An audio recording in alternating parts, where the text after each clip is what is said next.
Okay, we're back looking this time at the Brady Nordic HH85 and more specifically the Brady app that is used to encode RFID tags for the commercial aerospace sector. So before in the preceding videos, we've shown you how the app works as it comes from Brady and that the original configuration file itself is maybe something we want to alter to make it simpler and to get rid of some bugs that are out there, right? So I thought I would spend, before showing what ID integration provides as a alternative configuration, I thought I should at least do a separate video on what this configuration file looks like and how users have more control than they may know to future-proof your RFID application. So the configuration file is an XML file, and it has an overall structure of ATA model, hence the name ATA model.xml. And there's different subsections here, and I'll kind of try to go through them so you can get a sense of not only how it's structured, but where would I find certain adjustments, right?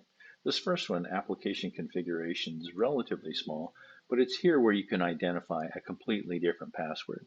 So we know that from previous videos, you've seen the default password is 123. What if we change that to 321, right?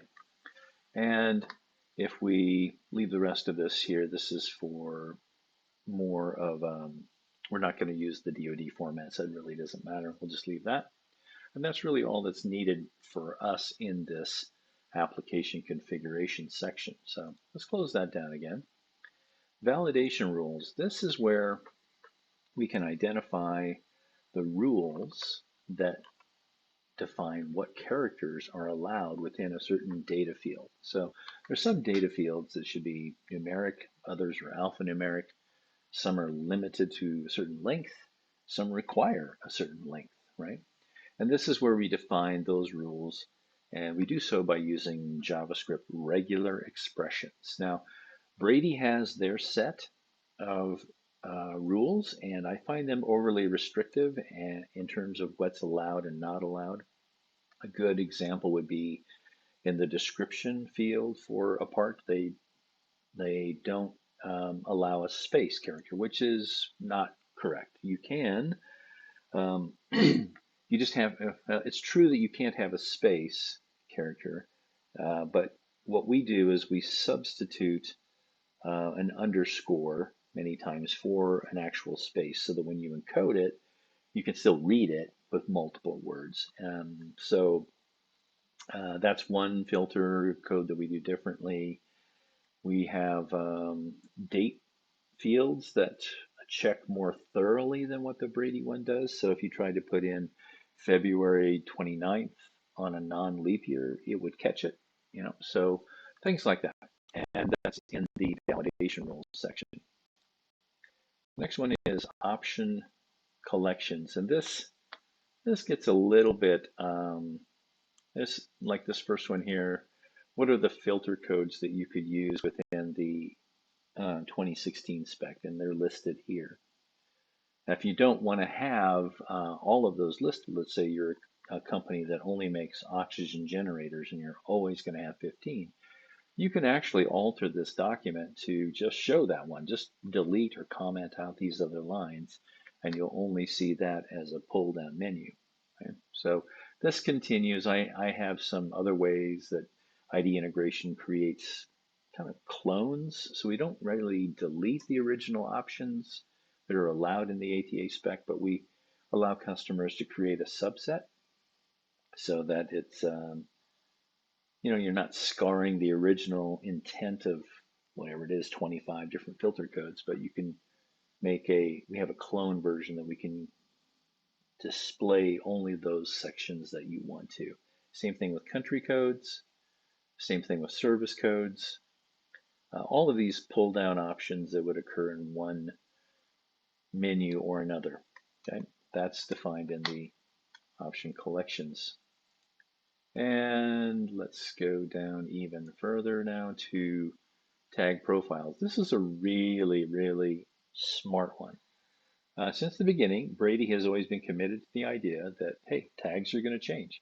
You're going to have new chips that have longer read range, maybe lower cost, and we want to be able to use the same app to support those new chips that we don't even know about yet. So in this section, you can find a new tag and add it here as a new tag profile.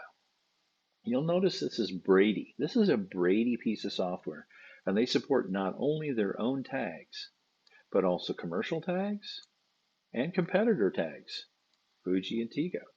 They don't care. They want to be as inclusive as possible. And this is also making your software more future-proofed against new chips that'll come down the pipe. Okay. All right, TEI sources. This is just the rules that you're going to apply and what are the filter codes that we're going to apply to these different, we call them text element identifiers, TEIs. It's the prefix you use before the value that you're trying to encode. All right, and then finally, actually, we got two more. ATA specs. There's a 2013 spec, there's a 2016 spec, there's actually a 2021 spec, and now there's going to be, I think, a 2022 spec. Most everybody is doing a 2016 spec still, and this is where you define what are the parameters that you want to present to people in these data input forms. And for 2016, we have a single record, a dual record, a multi-record. I'm just showing the dual record here. This is how we kind of control what options are presented to a user. Last one here is, let me get rid of that one. Last one is workflows. And this is where we define what the buttons are named and how many buttons are we going to have. What options are going to be behind each button. And there's a lot of, I would say this is not for the timid. There is some intelligence that's required to structure these options, but this is where ID integration applies our experience to know how to give you options that will work regardless of the data type that you're trying to encode. There are some bugs with the default configuration menu that Brady ships this reader with. It will not work in some data combinations. And so we have resolved that with our own configuration that should eliminate those bugs and guarantee that you can actually encode, read, and modify a tag. Okay, so that's what this XML file looks like in its overview.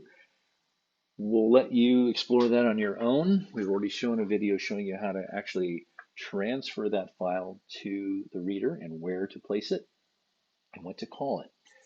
Now in the next video, we're going to tie all this together. We're going to show you the ID integration configuration format that we deliver to products as an out-of-the-box experience.